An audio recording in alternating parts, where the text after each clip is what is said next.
নমস্কার, কেমন আছেন সবাই?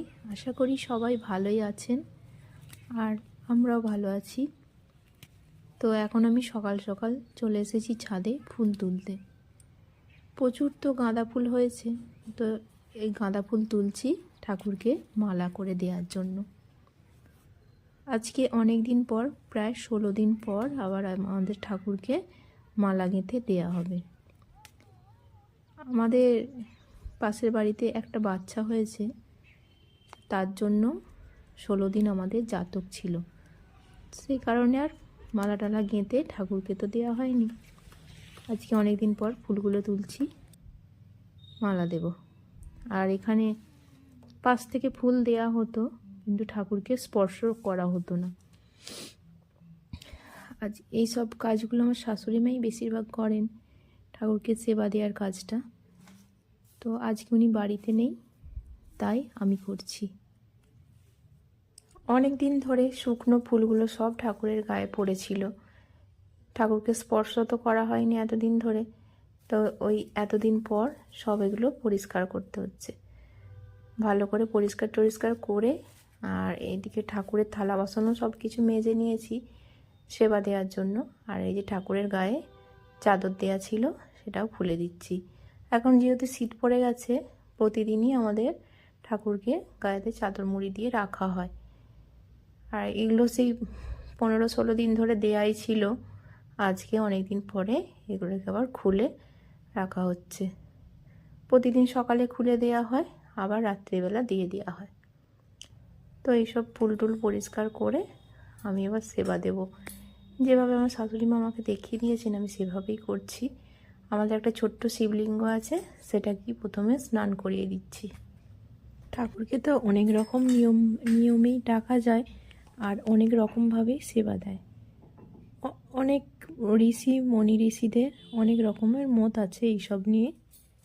তো জানি না কে কীরমভাবে করেন, তো আপনারাও কিভাবে করেন সেটাও তো আমি জানি না। তো আমি কিভাবে করছি সেটাই একটু আপনাদের সাথে শেয়ার করলাম। ভিডিওটি ভালো লেগে থাকলে অবশ্যই লাইক করবেন। এখানে চন্দন ঘষছি। তো চন্দনটা বাটার পরে তুলসী পাতা দিয়ে ঠাকুরের চরণে দিতে হয়, আর ঠাকুরের তিলকেও দেয়া হয়। যে যেরকম ঠাকুর তার সেরকম চন্দন দিয়ে ফোঁটাও দিই। এইভাবে করা হয়। এটা আমি গঙ্গা জল দিয়ে চন্দনটা বাটছিলাম। তো এবার এখানে কল থেকে টাটকা জল ধরা, সেই জল দিয়ে সেবা দেব। তার আগে ধূপ প্রদীপ এগুলোকে একটু সাজিয়ে নিচ্ছি। আর এই সব কাজগুলো আমি ছোটোবেলা থেকেই করতে ভালোবাসতাম। ছোটোবেলা থেকেই ঠাকুরের প্রতি একটা আলাদা টান ছিল, ভক্তি বলা যেতে পারে। সন্ধ্যা দেয়া, ঠাকুরের পুজোর যোগাযন্ত্র করা, তারপরে আলপনা দেয়া, এই সমস্ত কাজগুলো টুকিটাকি আমি করতে ভালোই বাসতাম।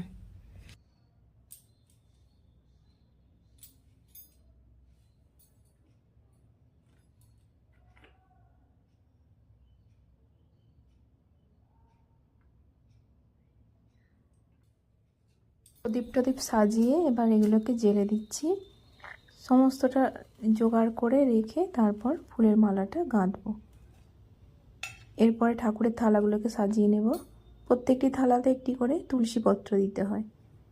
বলে ভগবা দিলে, তুলসী পত্র না দিলে নাকি ঠাকুর সেবা গ্রহণ করে না। তো প্রত্যেকটি থালাতে একটি করে তুলসী পাতা দিয়ে আর দিচ্ছি বাতাসা।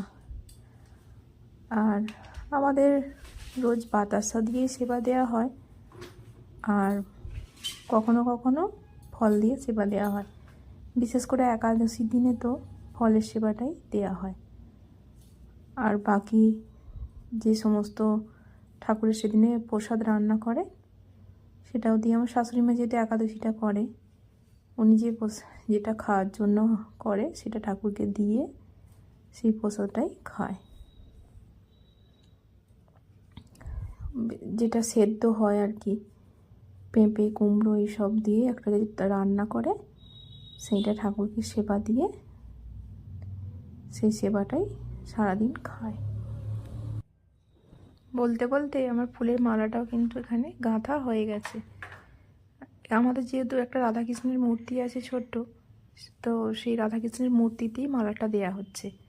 যখন অনেক মালা তৈরি করা হয় তখন অনেক ঠাকুরের গলাতেই দেয়া হয়, আর বিশেষ করে রাধাকৃষ্ণ তার গলাতেই দেয়া হয় বেশিরভাগ ক্ষেত্রে।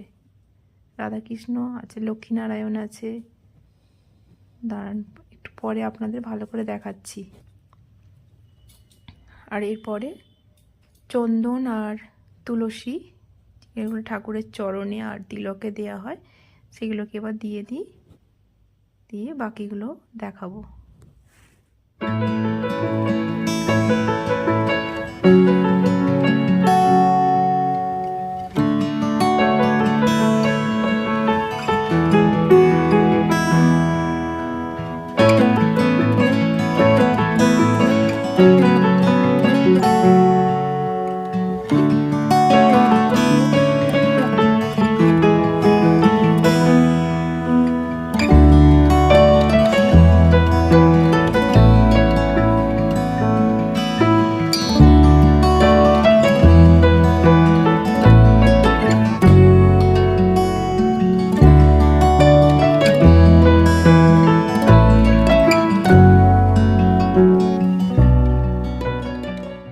এই যে আমার সব কিছু কমপ্লিট। এখানে সেবাগুলো একটু দেখিয়ে দিই।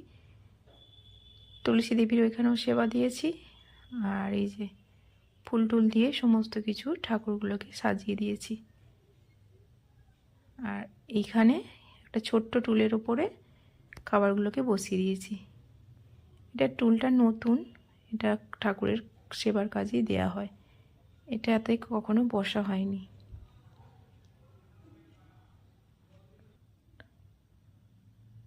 তো কিছুক্ষণ পর এবার আমি সেবাগুলোকে তুলে নিচ্ছি। সেবাগুলো তুলে নিয়ে থালা বাসনগুলোকে আবার ধুয়ে রেখে দেব। আপনারা কে কীভাবে সেবা দেন অবশ্যই কমেন্ট করে জানাতে পারেন। তাই ছোট্ট এই ঠাকুরের সেবা দেওয়ার ভিডিওটা আপনাদের সাথে শেয়ার করলাম। ভালো লাগলে অবশ্যই সবাই লাইক কমেন্ট শেয়ার করবেন। চলুন আজকে তাহলে ভিডিওটা এখানেই শেষ করি। সবাই ভালো থাকবেন, সুস্থ থাকবেন। ফিরে আসবো আবারও নতুন কোনো ভিডিও নিয়ে।